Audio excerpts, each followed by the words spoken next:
ज्येष्ठ पत्रकार निखिल वागळे यांच्यावरील हल्ल्याचा संभाजी ब्रिगेडतर्फे निषेध आंदोलन करण्यात आले। पुण्यात निर्भया बनो सभेसाठी निघालेले ज्येष्ठ पत्रकार निखिल वागळे यांच्या गाडीवर भाजपा राष्ट्रवादी काँग्रेसच्या कार्यकर्त्यांनी दगडफेक, शाईफेक, अंडीफेक करीत हल्ला केला।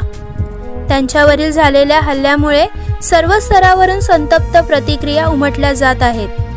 दरम्यान या सभेवरून झालेल्या गोंधळामुळे पर्वती पोलीस ठाण्यात सर्व पक्षांच्या 200 ते 250 कार्यकर्त्यांवर गुन्हा दाखल करण्यात आला असून हल्लेखोरांना कठोरात कठोर शिक्षा करावी अशी समाजामध्ये मागणी करत हल्लेखोरांचा अंबरनाथ संभाजी ब्रिगेड यांच्या माध्यमातून निषेध व्यक्त केला।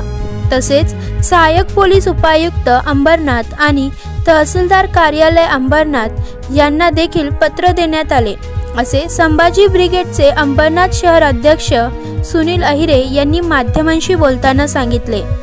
उपस्थित प्रफुल्ल थोरात, परेश भानुशाली, सिसिल लॉरेन्स, अजयराव चिरिवेल्ला, निसार खान, शत्रुघ्न उमप, मुन्नालाल उपाध्याय, राजेंद्र सूर्यवंशी, प्रशांत वानखेडे, किरण पाटील आणि योविस लोबा आदी मान्यवर उपस्थित होते।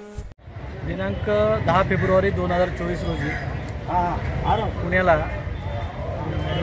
ॲडव्होकेट असीम सरोदे, निखिल वागळे यांच्यावर जो हल्ला झाला त्या हल्ल्याच्या निषेधार्थ आम्ही संभाजी ब्रिगेड अंबरनाथ शहर शाखा याच्या वतीने तहसीलदार अंबरनाथ यांना निवेदन दिलेलं आहे की त्या हल्लेखोरांना तत्काळ अटक करून त्यांची कारवाई करण्यात येईल।